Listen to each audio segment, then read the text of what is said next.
For the men who made sure I knew they did not love me. First of all, ain't nobody want you anyway.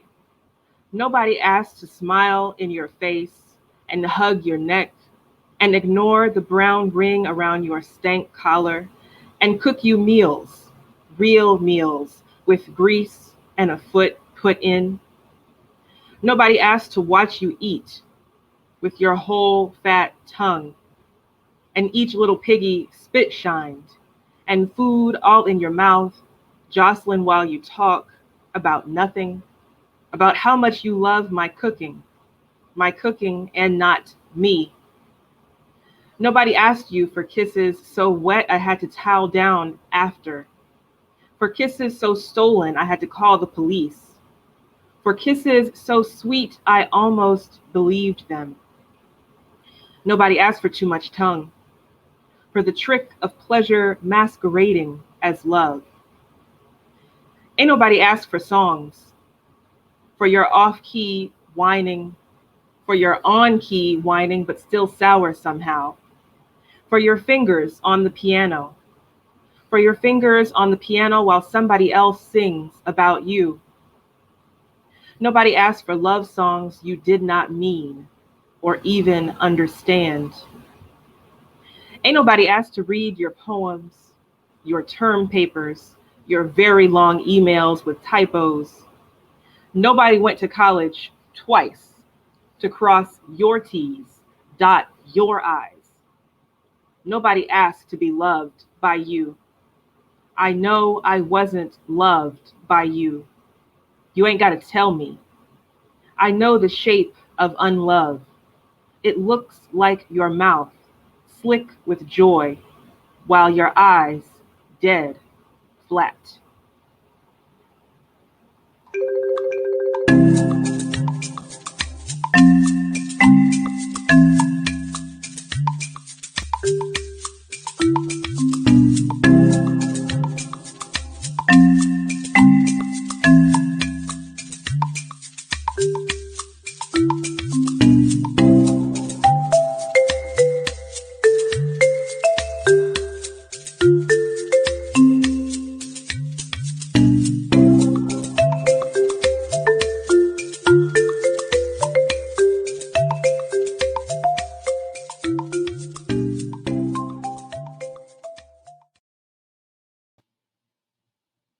Hello, everyone. Welcome back to the second installment of our Chat for Change Love Out Loud conversation series.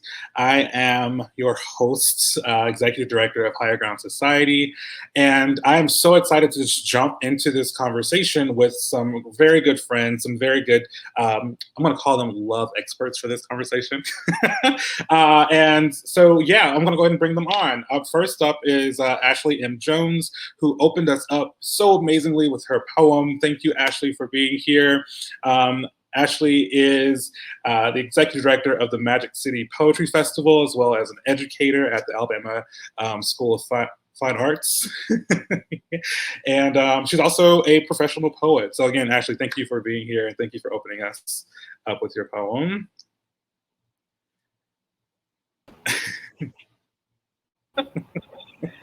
Happy to be here. Yes, yes. And then next we have G.I., the artist, who is a hip hop artist out of Beham, as his hat says, out of Birmingham.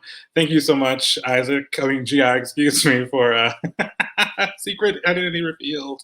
Thank you for joining us as well. And then we also have, last but not least, Jerusalem Brown.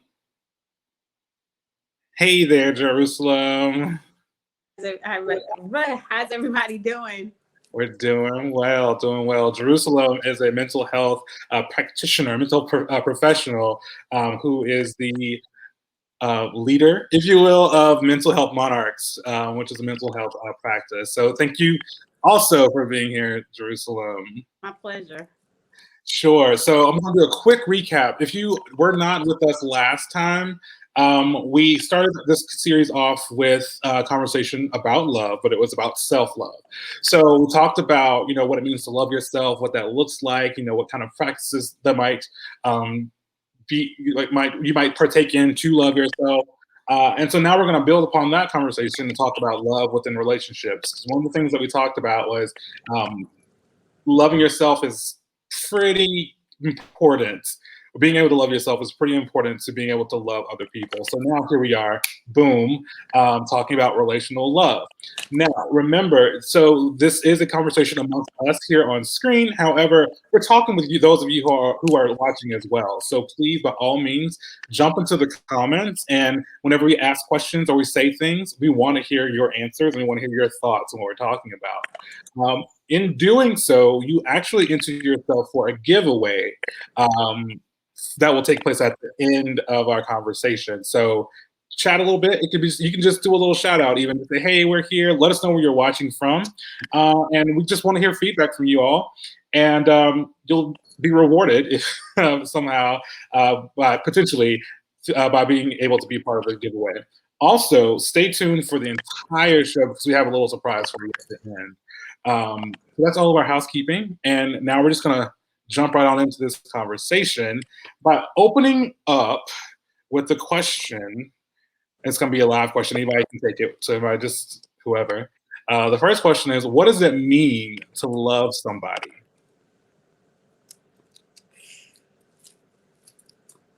The easiest question first, I see, Jerald.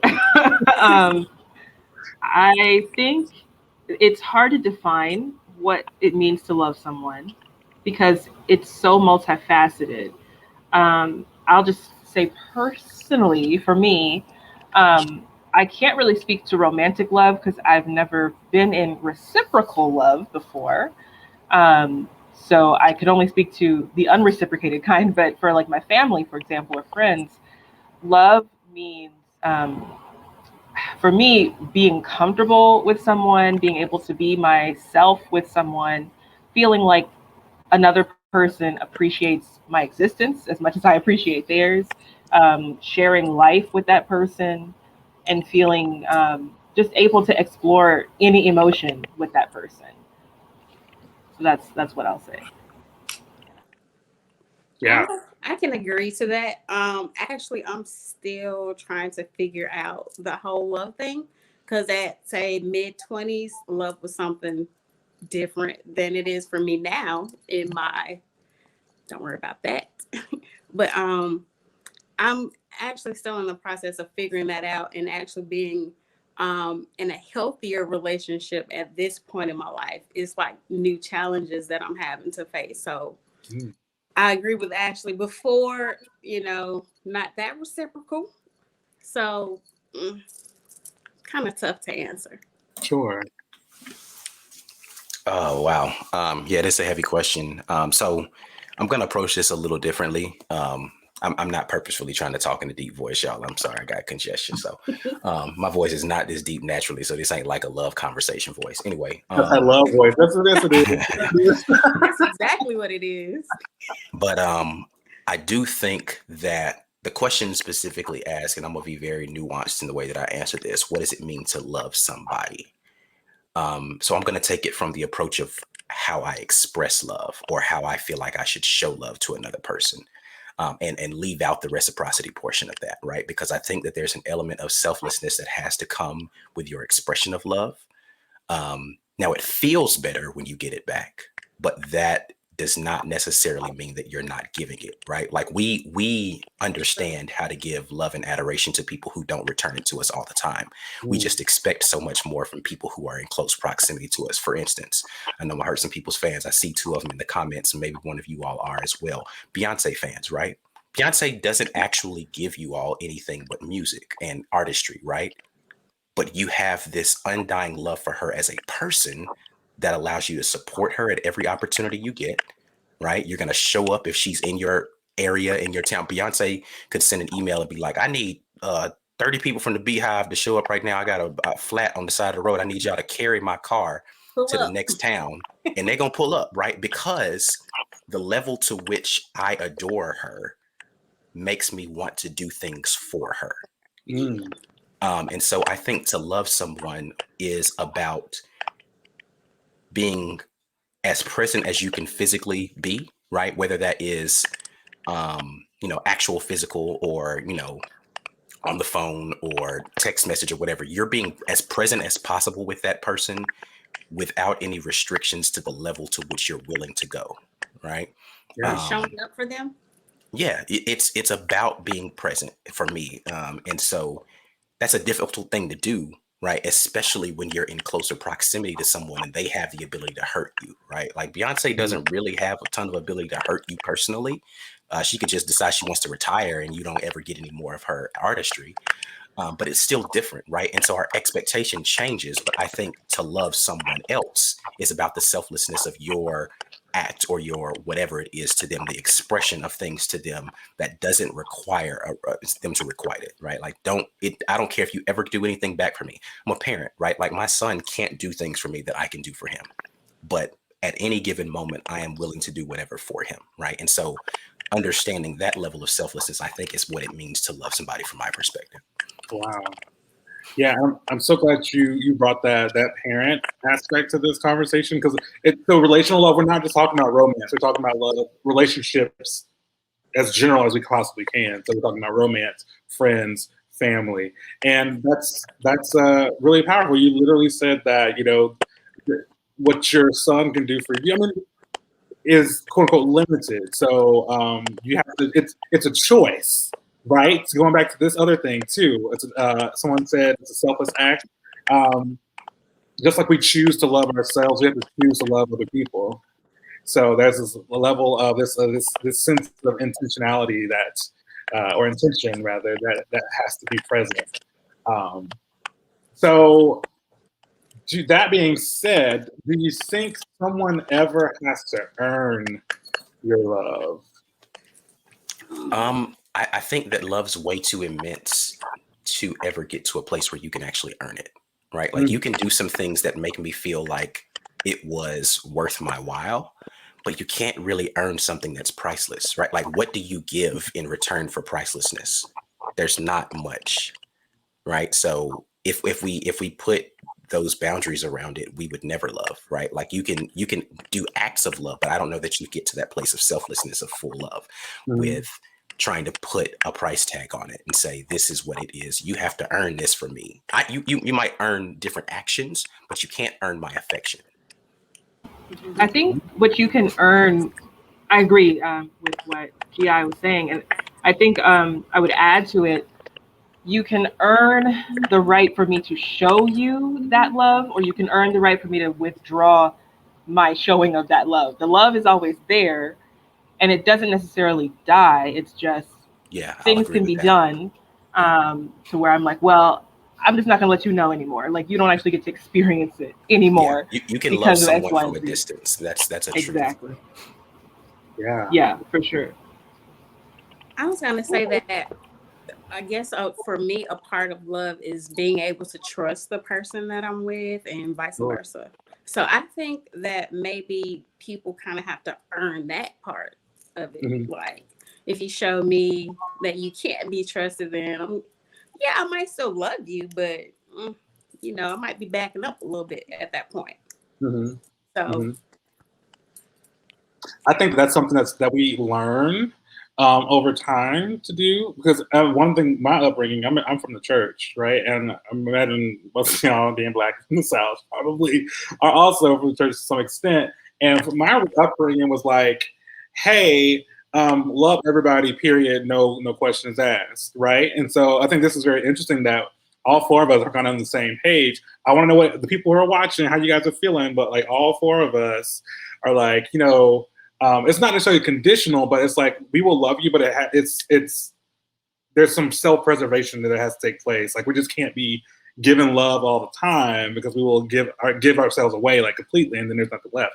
Am I on the right track? Is that making sense? Yeah, I would even say, like, going back to the poem that I read, some people could see that as me just being a bitter, whatever kind of person. But it was like I literally was giving myself away. Like the love was just out, and these men were soaking it up in such a way that I felt depleted. And so I had to learn, okay, I can't stop myself from, loving these people, maybe the wrong people, but I can stop myself from just throwing it out for people to gobble up and never make any positive, product with it. Even in their own lives, like even if they're not showing it back to me, some of these guys were just not good people. They didn't produce,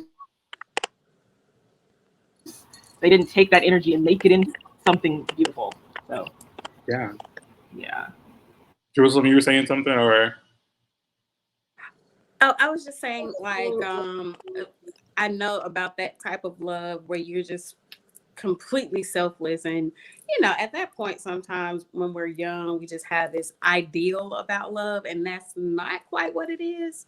So you end up kind of expending all this energy and giving too much when, not saying that you don't love the person, but I think as you grow, you kind of learn to preserve, what you have in order to like keep yourself, like the self-love aspect of it.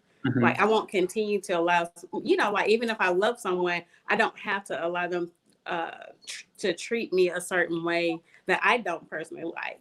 When I don't feel valued by that person, it's kind of like, I'm out of here. Yeah, this is kind of diverging from this question, but this comes up so often, particularly we'll just talk about it in terms of like romantic love now. But say like we see this all like it's a trope in a lot of media where somebody will be in a relationship, they're in a loving relationship, so to speak, and one person's being abused or they're being taken advantage of. And you're like, I love them. Like you see them, like they go through this thing, and it's like, oh my gosh, I love them. Like, how would you respond to that situation if somebody like came to you with something like that? Like, what would you tell them? Personally, like I'm sorry, y'all, that's my cat. Sorry. But personally, I've had like some family members in relationships, even myself. It's kind of like you have to give them room and space to figure that stuff out. Because, as much as I can give advice and my opinion, I'm not in that situation to, tell anybody what to do. Like, you direct your own life. So, if they're willing to take the advice, cool. If not, you just kind of hands off. And you just allow them, you love them, and you allow them to figure it out. But it's nothing really you can, like, personally do. Oh, my God. Absolutely. Yeah. Anybody else? Go ahead, Ashley. Thank you. They're playing mute tag. I was going to say maybe the only thing that you can do, or something that I have done in the past when I've had a friend who's in a clearly just not great relationship. I totally agree with Jerusalem. You have to give them room, but also I think you have to give them love. Because sometimes like modeling for them, or at least reminding them like, hey, this is what another kind of love can feel like, can sort of, I don't know, help them to understand that what they're receiving or experiencing from this person who's abusing them isn't actually the only thing that's out there. So maybe there's that as well. That's important. Yeah, for sure. Yeah, I think that's hard in those situations because you want to be able to help them to redirect, right? A lot of what we're talking about is understanding expression of love, right? Like, how do I express my love? Like, not necessarily the feeling of it or the desire to love, but it's how I express it to people and then how I receive it, right? And sometimes you have to teach people to learn how to receive love, not just give, because the love that you have is something that we just naturally do in a certain way because of nurture, nature, whatever it is. But we don't always know how to receive that because we've never seen it packaged properly. And so that sometimes changes the dynamic of the interpersonal relationship. Absolutely. The spirit of Lauryn Hill is in the room. Lauryn Hill is with us. So there's so many things there. So first of all, her birthday was this week. I don't know if it was yesterday or the day before, but Lauryn Hill's birthday. And I also think I posted something on social media talking about how the Miseducation of Lauryn Hill, her first solo album, was like one of the best, and no skips. But one of the things that makes that album so incredible is that those little interludes in between, and the students talking about love, and somebody says that very thing. Maybe somebody doesn't know how to be loved. They've never been loved before. Y'all remember that? Y'all remember that sound clip? And that's so important. And that comes from, this is where I'm coming from on this conversation, because the one relationship that I did have, this dude was like, I don't think that he really understood how to receive love. Because again, here I'm a love machine. Like, it's coming all kinds of ways, right? But for some reason, it didn't work out. And I think it was because it couldn't, like the communication ways weren't in sync. And I don't think that he got it. So I'm not saying that he's the reason everything ended. He is. But but I think that's something that's important, being open, literally being open to love. And that's actually part of the self-love aspect too. If you love yourself, you're going to make yourself open, available to receive good things. Yeah. Which is like this love thing. That's how I feel about it. I mean, I could be wrong. That's just, I got a little passionate just then. Let me bring it back in. But yeah, thank you for saying that. Thank you for saying that. So I guess the next thing I want to kind of talk on, did anybody else have anything they want to add on to that? Yeah, something that you just mentioned as far as like, have you ever heard the term loving someone enough to... Oh no. She was trying to give us an example of releasing. It was an interpretive, like she was trying to show you loving them enough to that's release. It. That's deep. I love it. I love it. Loving somebody enough to release them. Yes. Okay, my bad. I don't know what happened, but yeah. How do you guys feel about that? Like, I hate it. I know that's like a common saying or like an ideal that we have. Yeah. So I'm still figuring that part out. So there is, I mentioned being able to receive love, right? But there is another portion of understanding how to properly love someone else, right? Like just because this is the way that I express love doesn't mean that that's the way that they receive it or they interpret it, right? And so a portion of what you have to be able to do is understand that the way that I express love doesn't fit for you.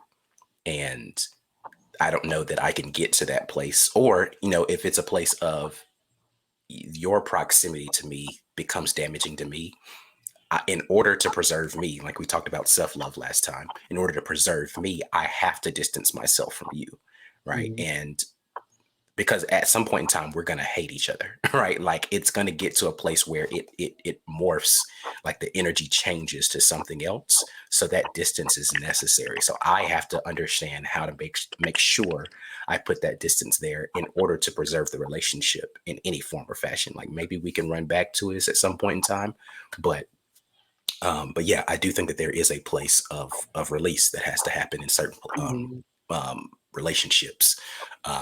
And in order for both of you all to be whole on the other end of it. Sure. Absolutely. Yeah, I think that's really true. I was just thinking, I can't speak to it romantically, but in even friendships, sometimes you love a friend so much and just like you were saying, GI, that you love them so much that you can't actually stay, in that close relationship at that time, because then it will become an antagonistic relationship. And that's definitely happened to me over the years. And it really does go back to loving myself enough. Maybe everything goes back to that really in life. But loving myself enough to understand that this is hurting me, even though this is a person I care about. I think loving somebody enough to leave them exists, but it's also hard. It's really hard to do. It's very hard. And it does change things, at least in my life, when I have stepped away from something or someone that I love, it's hard to figure out how to relate to them again. There's always something slightly different because, at least for me, I'm protecting myself, even while I'm trying to step back into the relationship. So I can't necessarily show the love in the same way as before. And I don't know if that's, toxic to do. Not sure. I think none of us have figured this out. We're all just kind of, ambling through, to see what happens and to not hurt each other in life. For sure. Yeah, I'm definitely. That's why I asked when Jerusalem mentioned to begin with, she said, "How you guys feel about that?" And I was like, "I hate it because it's it's a lot. Like to have to because you just. I mean, I think we all just kind of want things to kind of be familiar and comfortable. But you're right, the dynamic shifts because like you start to see that person in a different light, right? Like that, or not completely different, but it's like a asterisk or something put by their name. Like it's and I'm not gonna say it becomes conditional. It's just you have to be mindful of how to navigate things after the Yeah, fact. you can't see them through the same lens. I can't see those people through the same lens. Like everything that happens, I'm seeing it through what happened before, Sure, which and is just that's hard to human. The let go of. resentment feels. Yeah. Yeah, yeah. Thank y'all for that. That's great. So the next question, I think, shifts gears a little bit. Are there levels to love? Which is to say, can you love people at you know, different levels? I think I I will don't. definitely go ahead. Well, no, please go ahead. Go ahead, Gerald. Say what you're gonna say. Well, I think for me personally, in terms of, I'm not gonna say I categorize people and people in the way I love people, but I mean, I think I don't know. Let me fall back. I don't know. You go. I'm rethinking my answer. Well, I was just gonna say I don't know that it's a hierarchy per se. It's just there's different people in the world, so you love them differently. I mean, well, I'm going to step back and say maybe there is a hierarchy a little bit, but it has to do with who the people are. So, like for me, my family is number one. Like that's nobody's ever going to top them. The love that I show for them and the way that I show up in that love is always going to be priority for me. But that doesn't mean that the love I have for somebody who I would say, hey, my family needs me, I gotta go. That doesn't mean that I don't love them level 100. It just means you're not in that position in my life, so I have to show you this love at a different time, or whatever, when I'm not needed by my family. But yeah, so even though I have said that my family's on top, I still don't want to make it into a hierarchy because the love is just different for different people. Just like all of us are different. It's just different. I love my mom, and I love you, Jerald, and y'all are two different. It's just two different things. Um, Yeah, no, I agree. I think I think it's difficult when you get into a conversation about love to try to say that, well, I love you more than I love someone else. I just love you differently than I love them, right? It is about, for me, the way you show up for someone, more so than about the amount of love I have for you. But now they may receive that in a way that tells them they don't love me as much. But I don't know that that changes the amount of love I have for them, right? And so it's difficult to separate those two. The act that you have as a result of your love versus the feeling or the love that I have, because again, that's really the only way we know how to transmit that is energy, right? Like I don't want to get into no pseudo spiritual whatever, but like, it's energy, right? Like the universe is energy, and how you receive that energy will determine really kind of the impact that it has on you. Like, so the amount that I give out to you sometimes will feel like that means it's more, but the constant, when we get into the mathematical portions of what the energy is, and it's talking about like the constant that exists is the love. Now, what I multiply that by doesn't change the constant, right? I can multiply that love by X, Y, Z, but the love remains constant. Or I can subtract from that in the way that you feel and feel that energy of the love. But the love, again, is the constant in that situation. So I don't know that love ever necessarily has a hierarchy. Just the expression of that energy might change for people. Sure. Well said.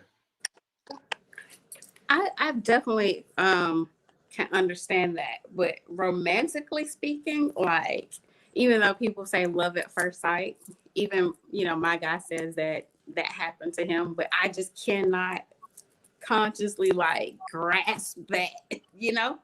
But I know that when I first met this person or any of my exes or whatever, I didn't love them the same way I did, say, 6 months, a year, 2 years down the line.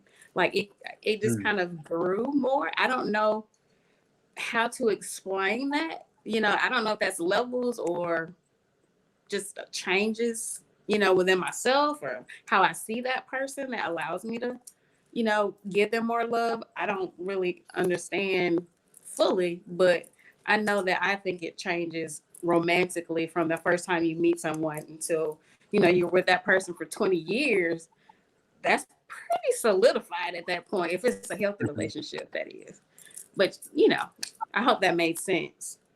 Yeah. I mean, I would hope that the love grows, because if it's not, especially, yeah, you got some people who like been in high school and they've been together since high school and then went to college with each other and then, you know, eventually got married. And I don't think if your love didn't grow over that time, because again, you are changing. So I think the way you love, as Gia said, the way you love should vary, yeah, like, or it should, you know, intensify, or, you know, maybe slow. I don't know. I mean, that's how I think that's actually probably a good indication of whether or not a relationship is good. It's like when your love Evolves. frequency, if you will, you know, if it's still in sync as if it keeps going, or if you guys are communicating, and you know, and that's also, I think that's a good way to kind of keep track of a healthy relationship. Really, is if over time your love grows and doesn't. I think too something that I thought about when you were saying love growing. I think for me, I would use the term like being able to stretch out within that love, and it can sort of manifest in various ways. So like for me in my tragic romantic love history, I have felt something, you know, kind of immediately, and I'm a poet too, so we feel things like too much. But I feel something immediately, and then I'm able to sort of stretch out into it. And through that stretching out, either I learn, oh, I can like lay down here, I can, you know, bring some food here, I can set up a little house here, or I learn there's poison everywhere. I'm gonna die. I gotta get back, you know. So I think that maybe is the case for me in all relationships, even those that are not romantic. Like, you know, with your family, you obviously don't, well, maybe it's not obvious, but like when I was a child, I loved my parents in a certain way. And I was kind of stretching out into myself and into the family dynamic. As an adult, I loved my parents in a different way, and I felt it like way more in a way that was so palpable. And now that my father has passed away, I love him in an even different way. I'm stretching into something else that I didn't know was there. So it's just a constant. I don't know that the love itself is like, now it's bigger. It's just now I'm like have a way to ease more into it or something like that. So I don't know, just offering my little semantics in here. Sure.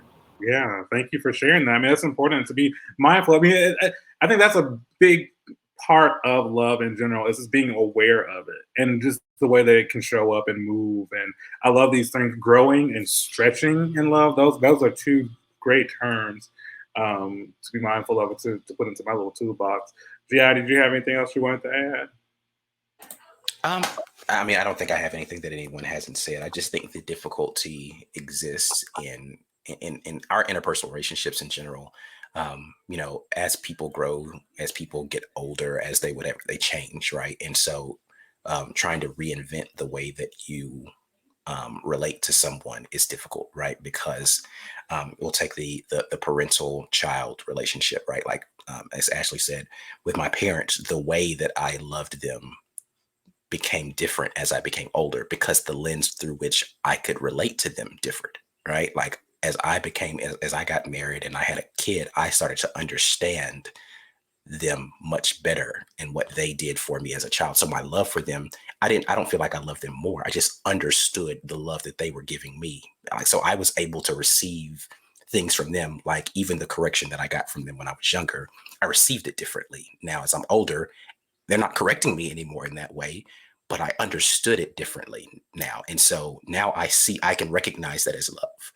At some point in time, you're just like, oh, you don't want me to do anything. You hate me, right? Like, but no, I recognize it as love because the lens through which I'm able to just experience that changes now for me.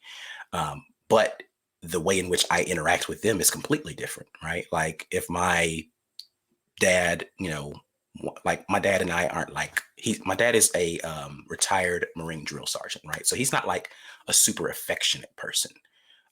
So it was weird for me for my dad to hug me, right? Like, but I didn't feel like my dad didn't love me. It was just like that wasn't our relationship. But as we're older, I find myself hugging my dad more. But it's usually because I initiate that. Like I just be like, what, I just come give him a hug. Like it's just different. But I understand when I was like a little kid, my dad was like super touchy feely. Like now I don't have super like clear recollection of that. I'm just because I'm, if you can see these grays in here, I'm getting a little older now. So like my memories of childhood start to fade over time. I only have so much memory space I could preserve things of here. But again, I understood the love that he showed and as it transitioned to my adulthood differently. And so the way that I was able to receive that changed. But we're in different places now. I'm older, he's older, I don't live with him anymore. So like the way that we have to express that has to change as well. Absolutely. Yeah. Well, thank you. This is actually kind of a good segue into this next question, talking about as things change and kind of becoming yourself. If you love someone, is it necessary to be in a relationship with them? And that reminds you, it's not necessarily a romantic situation. It's also thinking with family too. And I'm bringing this out because there are a lot of people who somehow get, there's this talk about the family that you choose as we become young adults. I don't know if this is a millennial thing or what, but talking about, how once you leave the house, whether it's like, through college or by force or whatever, you hopefully have an opportunity to choose your own family. So yeah, we're talking about all angles of that. So if you love someone, is it necessary to be in a relationship with them? Nah, I think pointedly, no, there's no necessity to have that relationship. However, I agree with the point about the choice that you make. I think that we sometimes, I'll go back to the parental child dichotomy or the paradigm of that whole situation. Sometimes we choose others in lieu of our family when we shouldn't, and then we grow to regret that, right? Like just because we, especially when you get into, romantic relationships elsewhere, you're pouring so much energy into this other person. You're like, man, that was a waste of my time, waste of my energy. When you could have been pouring that energy somewhere that you knew was a fertile ground, right? Like I know my parents love me, and that's not everybody's situation. Like I do understand that there are parental-child relationships that are completely damaging, right? But I know my parents love me. I know that they've given so much for me, but I don't actually do much to cultivate that relationship anymore as I get older because I'm so busy giving that energy somewhere else. But again, I don't think that it's a necessity. The way that you express love is always going to be a choice. If it is required of you, I'd argue that it's not really love, right? Like if you require this of me and I don't get to choose to give it to you, I don't know how I would even term that, right? Like that's slavery. So, yeah.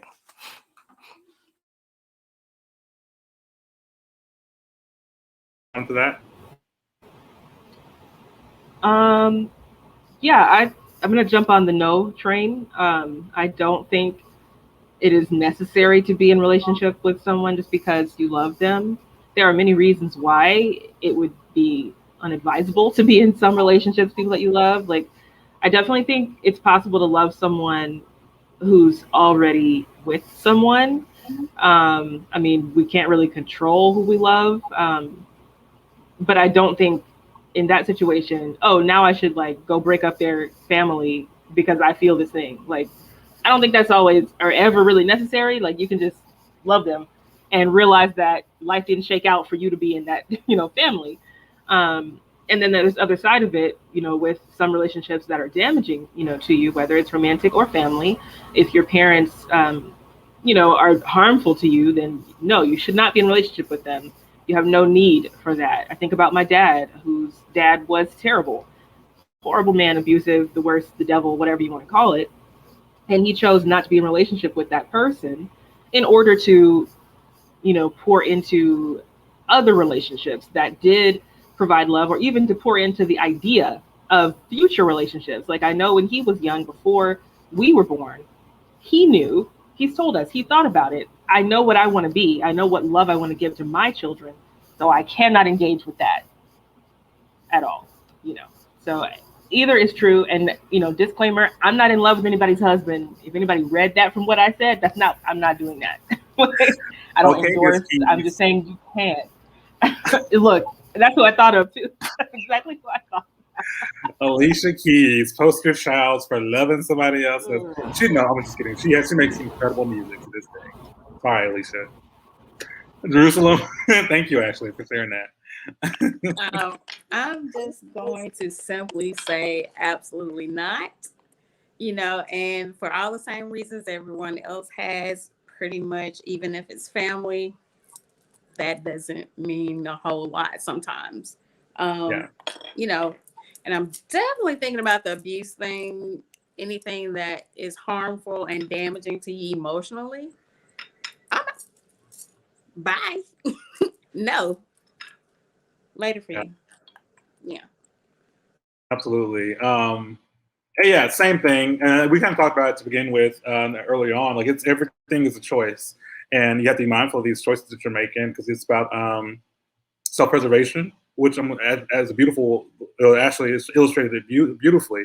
It's a choice to preserve because you want to be able to, actually be engaged in love later on down the road. So so I'm glad that we're all in the same, mindset, y'all. If you are listening and you needed to hear that, hopefully someone needed to hear that. It's not Bible. I mean, you always make your own choice, but that's it's a common thing. And I think it's very liberating for people to hear and understand that you don't have to sit in a relationship or in a space or in some kind of environment and then just continue to, have bad experiences or be in and endure that.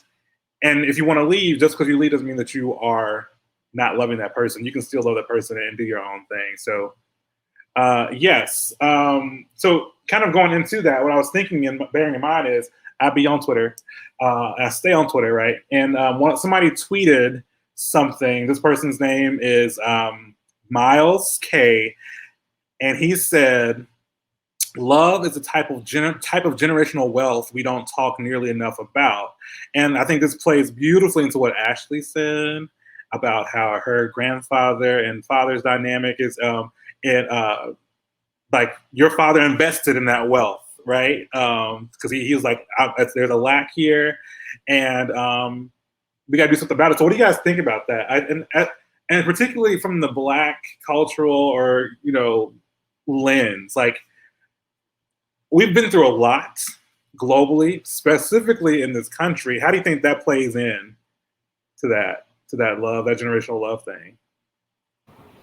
I think there are so many kinds of generational wealth that we as Black people don't give ourselves credit for, but also don't talk about enough. And as far as love goes, as corny as this sounds, I really think love is the thing that has kept us here for so long. I mean, anything that has kept us here, we can boil it back down to, because we loved ourselves enough. We loved our imagined descendants enough. We loved our ancestors enough, whatever.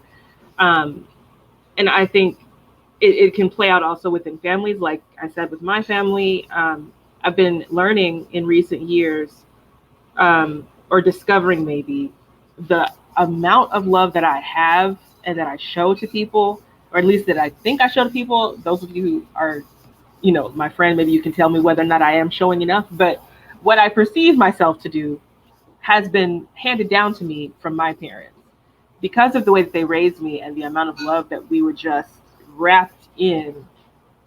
That's how I'm able to move forward in love. And even right now, as I'm actively grieving my dad, who just passed away last month. I know I said it before, but in this early days, you just say it over and over and over and over again. But even now, like, I'm stepping into love. That's what he left for us, for me, for all my siblings, and for my mom. And so that's why I'm able to still have it and show it right now, because of that he left. And like I said, I think that's true for Black people, for real, for real. I mean, listen to the music that we make, look at the dances that we dance, the literature that we write, the way that we walk, all of that is just love.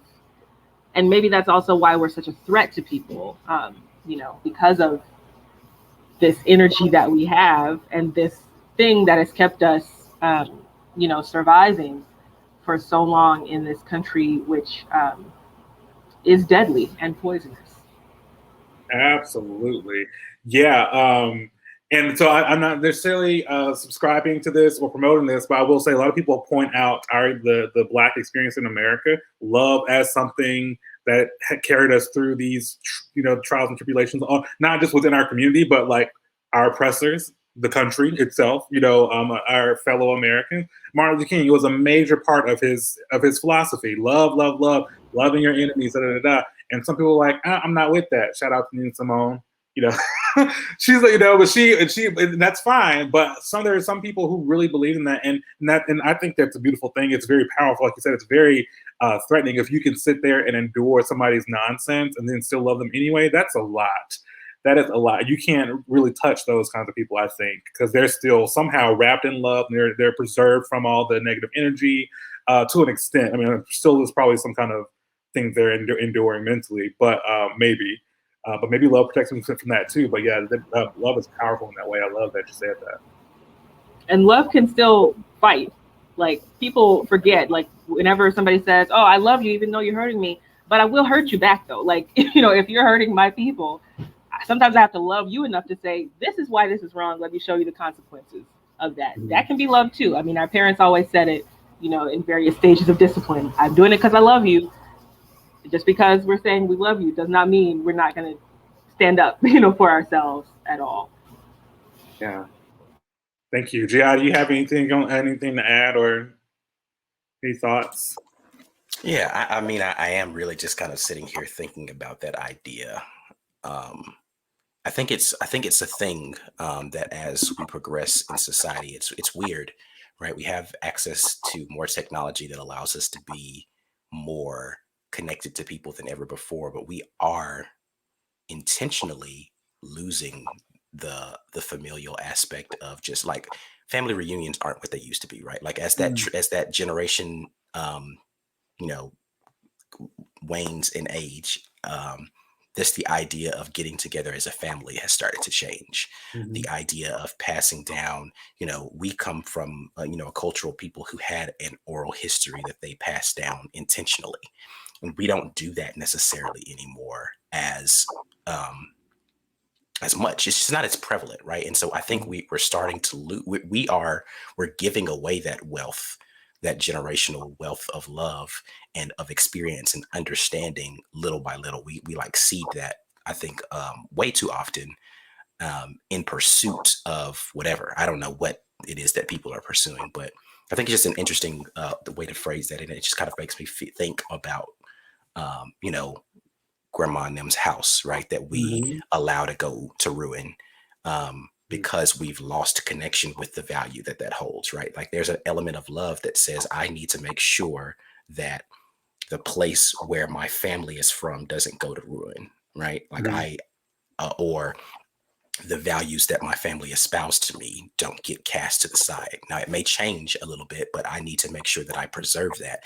And there's a level of understanding its place in your life and honoring it.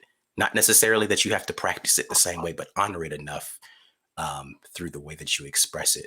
I don't know. Just again, the phrasing of that just kind of put me in that mind. But yeah. Absolutely. I love that you said that.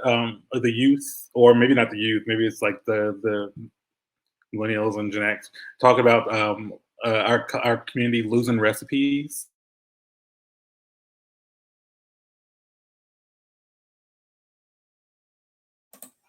I feel you, man. That's deep. You had to pause on that. I feel it. Yeah. My grandmother,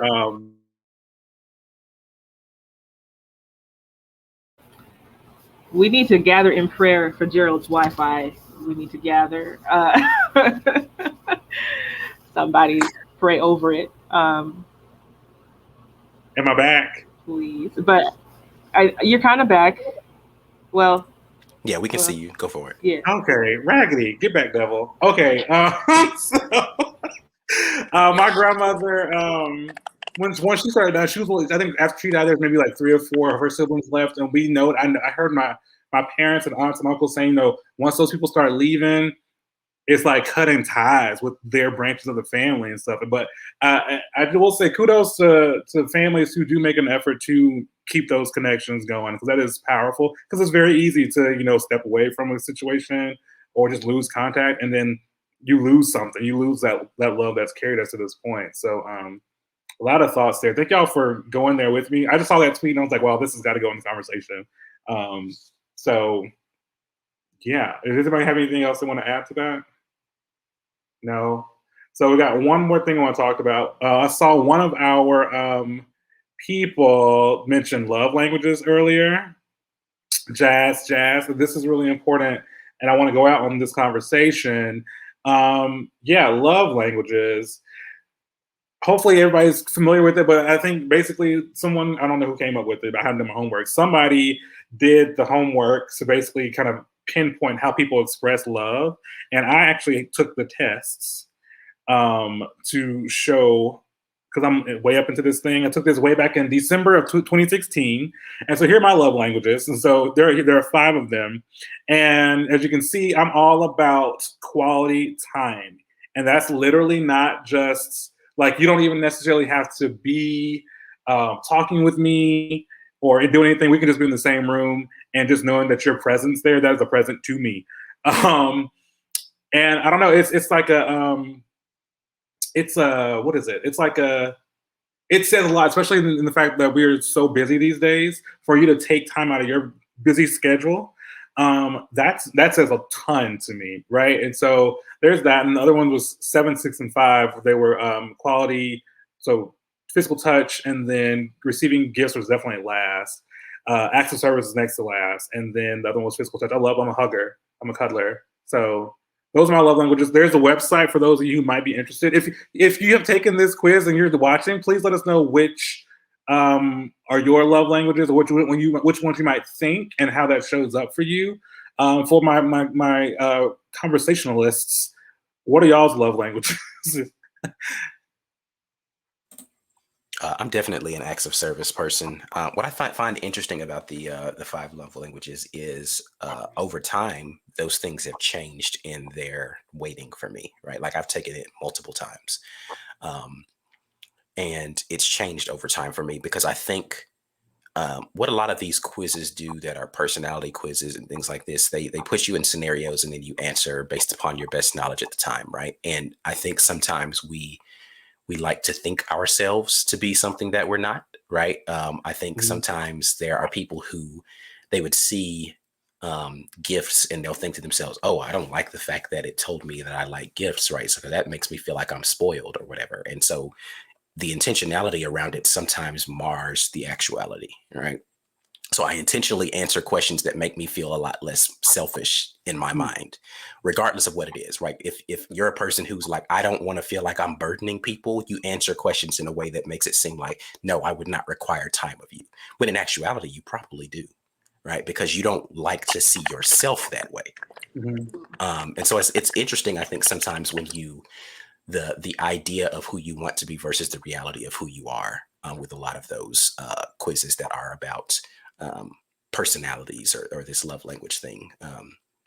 Because I think what would be more interesting to see is let someone who you consider to be close to you answer the questions for you. Ooh. Because then it would show you how you might feel as if you are a certain way, but the perception of what you do on a day-to-day basis is different.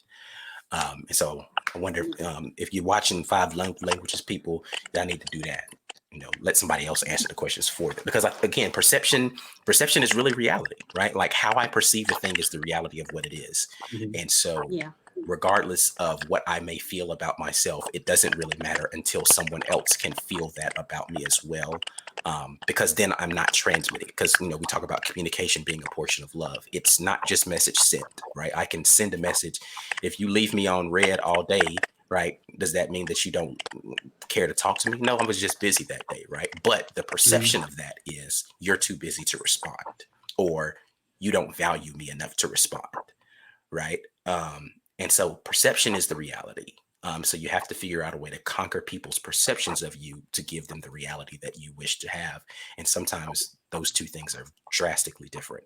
So I don't, and for that reason, I don't put a ton of stock into those things, but I do understand their purpose and understanding yourself and how you relate to people. But yeah, thank you for that. Anybody else? Ashley, do you know your love languages? Oh, I saw Jerusalem unmute, so maybe she wants to go first. Oh, well, I was gonna say that acts of service, since I'm in the service industry, like it's my business to serve.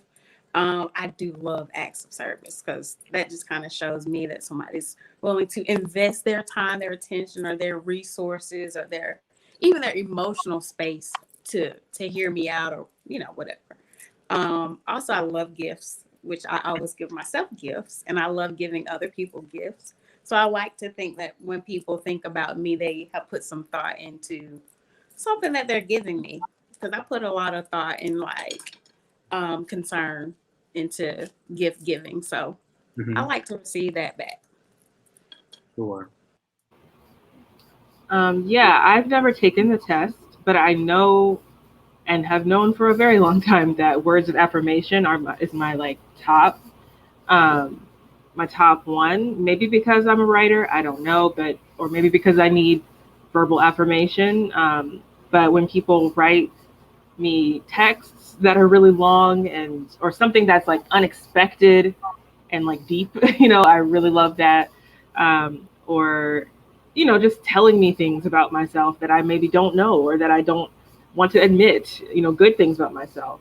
It made me think about actually the one time I felt bad about that being my love language is when someone I was with, asterisk, basically tried to make me feel like me needing affirmation was the same as like, I just got to give you a bunch of compliments. That's what you need. And I was like, well, no, like that's not at all what I need. And I feel very offended by this because you think I just need to hear you say some empty, garbage. Absolutely not. I'd rather hear your silence if that's the case. Those are the words of affirmations that I need from you. Yeah. But yeah, I always try to tell people like, I love words. Please give them to me. I don't necessarily need the gifts. I mean, I don't mind the gifts because then I think about that person whenever I see it, but the words are it for me. Like I have saved so many text messages. I screenshot text messages. I like write stuff down people have said, which is maybe obsessive of me, but that's just what I need. So that's what I do. So, yeah. You sound like an archivist, which is near and dear to my heart. I appreciate that. One of the things I think you guys made a good distinction about, I think everybody talked about this at some point, but this is where I think a lot of people think of love languages as something that's coming in. It's like an incoming thing, but I think these also reflects to how you love other people. And so, yeah, again, I love spending time. I'm super busy. So if I take the time to do something with you or sit down and have a conversation, that means that I'm really investing in you and I love you to some extent. Gifts, I don't necessarily like to receive gifts. I mean, sure, I love a good gift, but receiving gifts actually stress me out because that means I feel like I'm being a burden on somebody. Also, through all these love languages. But also, too, it stresses me out to give other people gifts. So I want to give good gifts. I don't want to give a gift that sucks. So, so I think that's why it's like low on my level too. So on my list of things. So that's just something to keep in mind. Again, y'all, as you take away, one of the things to take away from this conversation is to think about that and think about how that might carry over into your relationships. Because it's just good to be mindful of. It's a good kind of guiding posts, if you will. To kind of help communicate to somebody that you're interested in, how they might be able to love you and vice versa. So that's why I want to kind of round out our conversation with that, because I think it's just something important to add on. Does anybody else have anything they want to add to the love languages? If not, thank you all for that rousing conversation. There was a lot of great stuff that we talked about. And we can continue. I mean, obviously an hour isn't enough to talk about everything we need to talk about, but we have another session that maybe we can throw in some stuff. Maybe we'll do a remix or something, who knows? So we are at the end of the actual conversation, but that just means we get to the even better part, which is our giveaway. Thank you all who have tuned in this entire time and enjoying the conversation, giving your thoughts and your questions and your comments. Since you did that, you actually have been entered into a giveaway that we're going to do right now. Before what we'll do is we'll talk about what we're going to give away first of all. So the first thing we're going to give away is a book. Gotta love books, reading. It's called Attached, The Science of Adult Attachment and How It Can Help You Find and Keep Love. Our vendor for this book was Thank You Books out of Birmingham, Alabama, over in Questwood. So, hey, thank you for these books, or this book rather. And I picked this book because it really changed my life and my relationship that I was in. It helped me understand myself in the relationship and how I need to communicate. And it talks about essentially the attachment theory, whether or not you are anxiously attached or avoidant, which is, so anxious is like, well, actually, I'm not going to tell you. Just if you get the book, you have to read it. And if you don't get the book, you should seek it out and learn more about attachment theory. It's very, very good to know this thing about yourself. So yeah, we're going to give it away, this book. And I forget how we're going to give it away. Our brain behind the scene. Oh, okay. We're going to do a spin the wheel. So yeah, let's spin this wheel to see who gets this book. Dun, dun, dun, dun, dun, dun, dun, dun, dun, dun. Congratulations. Thank you for participating in the conversation. And we'll tell you how to redeem your gifts at the end of this giveaway. But essentially, you're going to email me at an email that we'll give to you at the end of this portion. So shout out to Shannon. She's going to get that attached book. The next thing that I'm giving away, we are giving away, is the Skin Deep, which is this company that I guess they're trying to facilitate conversations.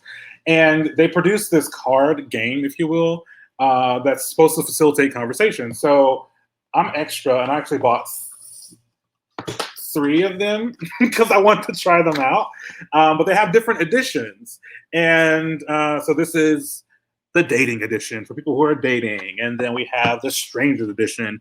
So I actually use this on dates to get to know people because I know that my questions can be off the wall. So this is a good way to shift blame if a question is random or to actually just facilitate a good conversation. And there's a friends edition for friends. They also have things for, I guess, siblings or family members. They have all kinds of things. So what we're going to give away is a gift card to the Skin Deep or the And so that you can go and get whichever edition fits you best. Yeah, and let's see, it's just 199 questions to explore the relationships around you. We thought this was good because communication is so important in our relationships and to kind of keep that love going and to sustain that love. So, and let me tell you, I tried the Friends edition and the Strangers edition. We got deep. These are people I've only met like once or twice, I took on dates, and we talked about some crazy stuff. So it's good. It's my seal of approval there. So let's give away this gift card. And it's going to Shanice Nicole. Congratulations. Yes. So those Shanice and Shannon email admin@highergroundsociety.org, and then we'll set up how you receive this gift card and this book. Essentially, we're just trying to get your address, and so we know who to send it to. But yeah, thank you guys for participating in this conversation. Also, now we're just going to talk about what we do, where you can find us after this conversation, and hang on tight because we got something sweet and dope for you at the end. So first person I want to talk to is actually GI. Tell us what you got going on, what's new with you. So I recently released a project. You can go to the website githeartist.com to find everything about me. But I recently released a little EP that I did. It's just kind of it's called non-monolithic. It's just me having fun with some music. Outside of that, and I'm raising this amazing 5-year-old boy and just living life. Yeah, so check me out. Appreciate y'all. Yeah. Yes, thank you. Thank you, GI. And so, Jerusalem, what you got going on? Yeah, I'm in the process of completing some psychoeducational courses for mental health monarchs. So that's in the works. I'm excited about that. And that's pretty much it for now that I want to share, at least.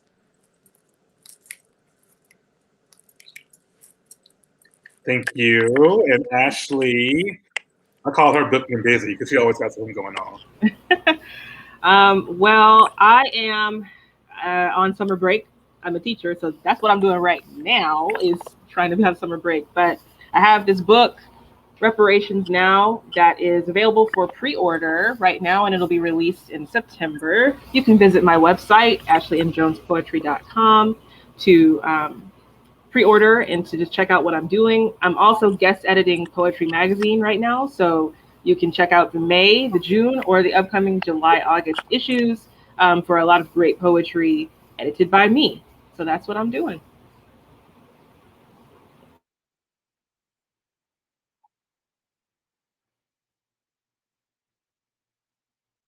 Very nice. Thank you. Thank you.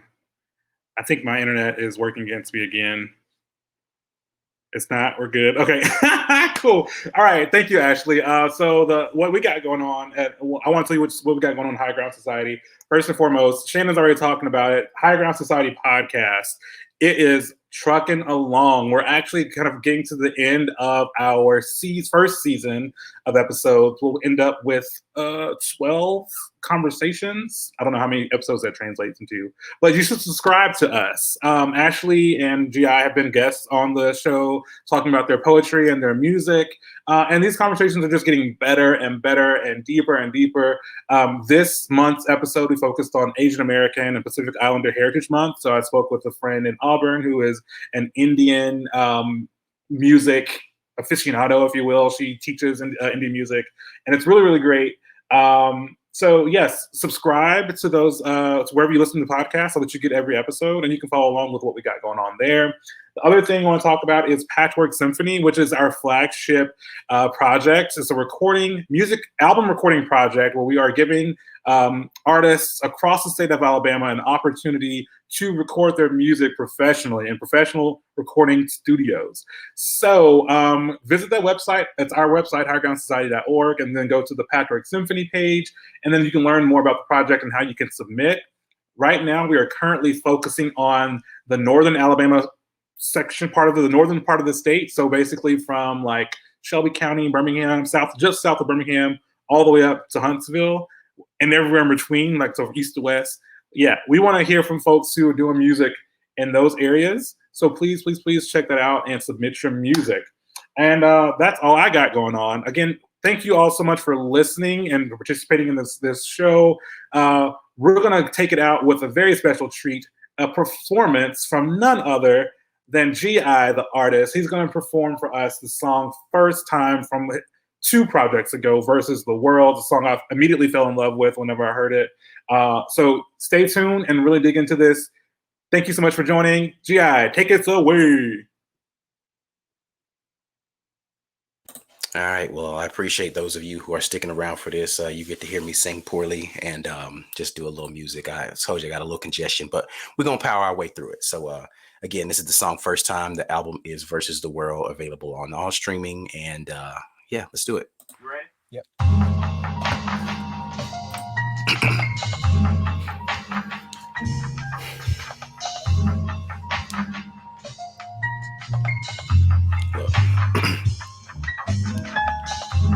Back and forth about intentions. I intended to be honest, but oh my, I guess I failed to mention all this hurt I'm carrying.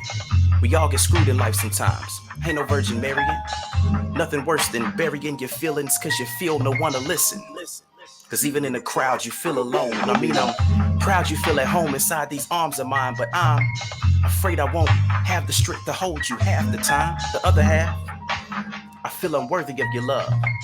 To be the one you run to be the one you trust. Man, I guess I'm damaged. And the pressure of just trying to be a man is hard to manage sometimes.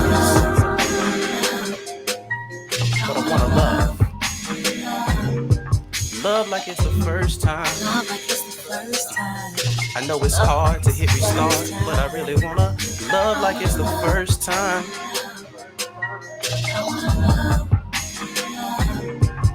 love like it's the first time. Love like it's the first time. Are you sure? Are you sure?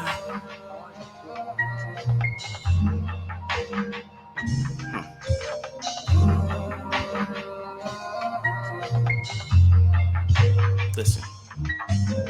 Are you ready? Are you sure to go back to how it was before? Back when the love was pure. That's before the insecurities.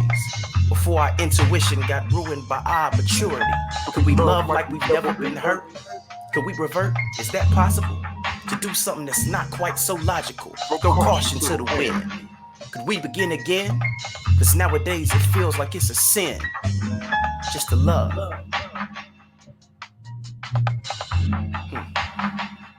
I wanna begin to love again. Can we love like it's the first time? I wanna love like it's the first time. I know it's hard to hit restart, but I really wanna love like it's the first time. Can we love like it's the first time? Are you sure? Are you sure?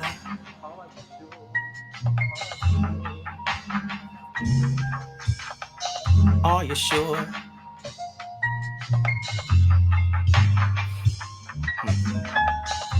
Now that we found love, what are we gonna do with it? Yeah, I said, now that we found love, what are we gonna do with it? That's it, y'all. Listen, we appreciate y'all tuning in. Again, I go by the name of G.I. Magus, GI2artist.com. We're signing out. Peace and love.